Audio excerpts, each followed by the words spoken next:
Edward Snowden just revealed Ripple XRP will explode. XRP to $35,000.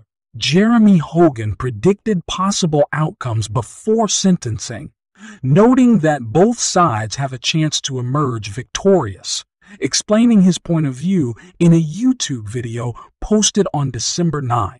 You can see the current price of XRP on your screens with a daily trading volume of 648,452,340 dollars used. XRP has declined by 3.2 in the last 24 hours. Welcome to the Rich Club channel. Please watch this video to the end, like it, and subscribe to the channel so as not to miss the release of new videos. Also in this video, we will show the lucky winner of Give away free 500 XRP, and maybe it will be you. So watch the video carefully until the end. According to the theory of technical analysis, it is believed that the triangle is a trend continuation figure.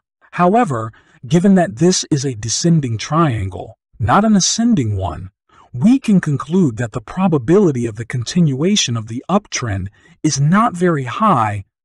If XRP breaks through the red line, then the price is likely to go up again. At the same time, the first target will be the level of 28 cents, the previous peak from August 23. The second target is the 33 cents level, the top of June 20.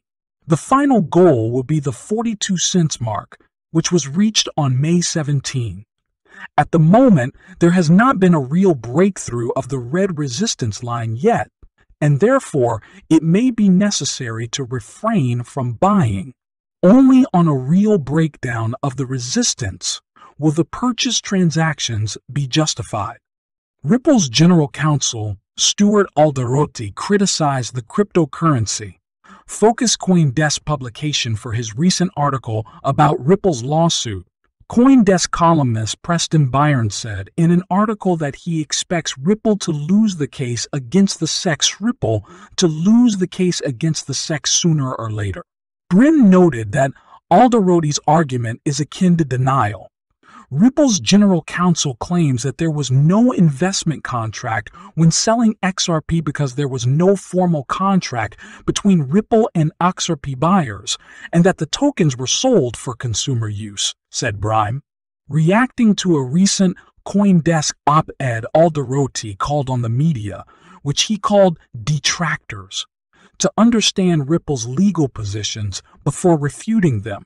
He noted that Ripple's brief response filed on December 2 made it clear that the blockchain company does not rely on the conclusion that XRP was acquired for use.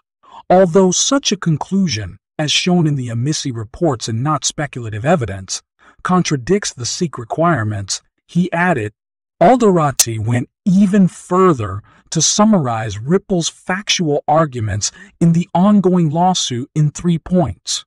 According to Ripple's chief lawyer, Ripple does not have an investment contract with any XRP holder. He said that the Securities and Exchange Commission cannot satisfy any of the points of the Hawaii test, adding that the Silicon Valley technology company is not inferior to any of the points of the Hawaii test. Alderoty stated that Brim's claim that the SEC relies on multiple ESO cases matching all parts of the Hawaii test has no place in the ongoing lawsuit. In addition, Alderoty said that the SEC and other detractors tried to change Ripple's legal position because they have no answers to the company's arguments. The reason the SEC and detractors try to recast our arguments is they have no answer for the arguments we actually make. Meanwhile, Alderoty said he is pleased that CoinDesk also recognizes that an invitation from the SEC to crypto companies asking them to log in and register is not possible.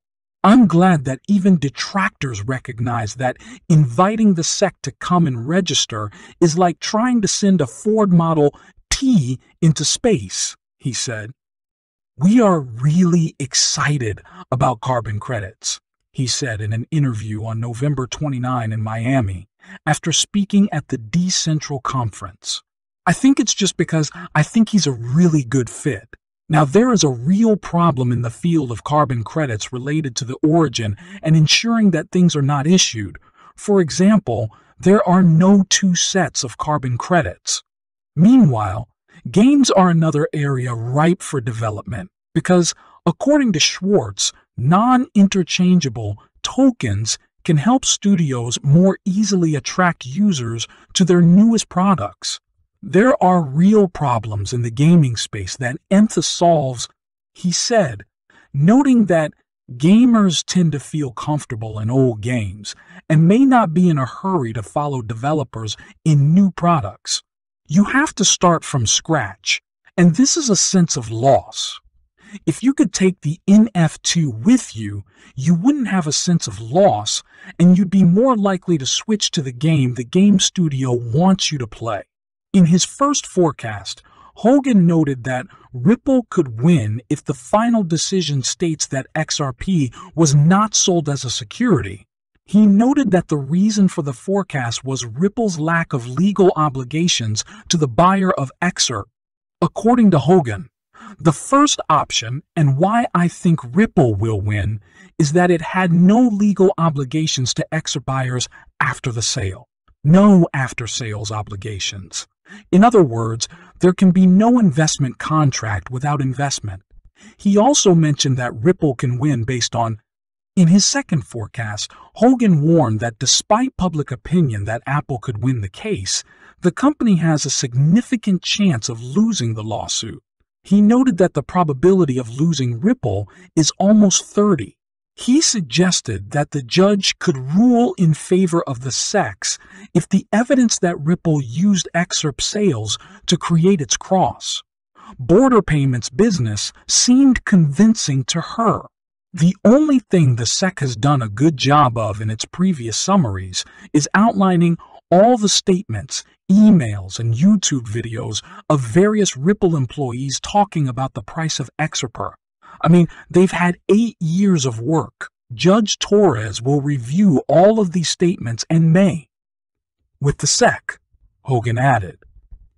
In addition, Hogan noted that if Ripple loses the case, the company will be able to withstand the financial storm that may follow after a negative outcome.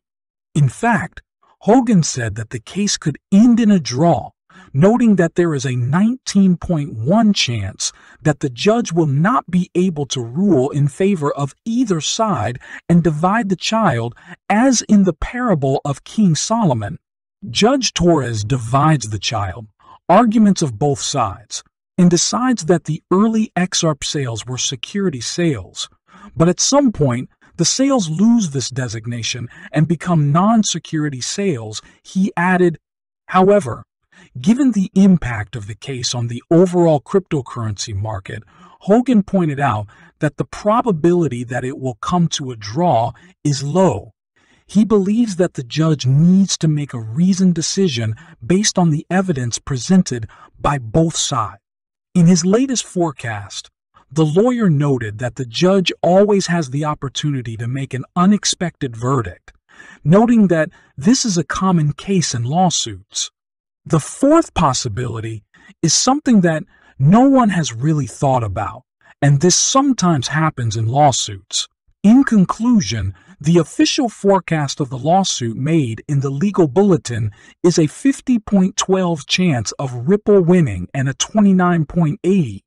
Indeed, cryptocurrency market enthusiasts are closely watching how the outcome of the case will affect the price of Ripple's native token, XRP.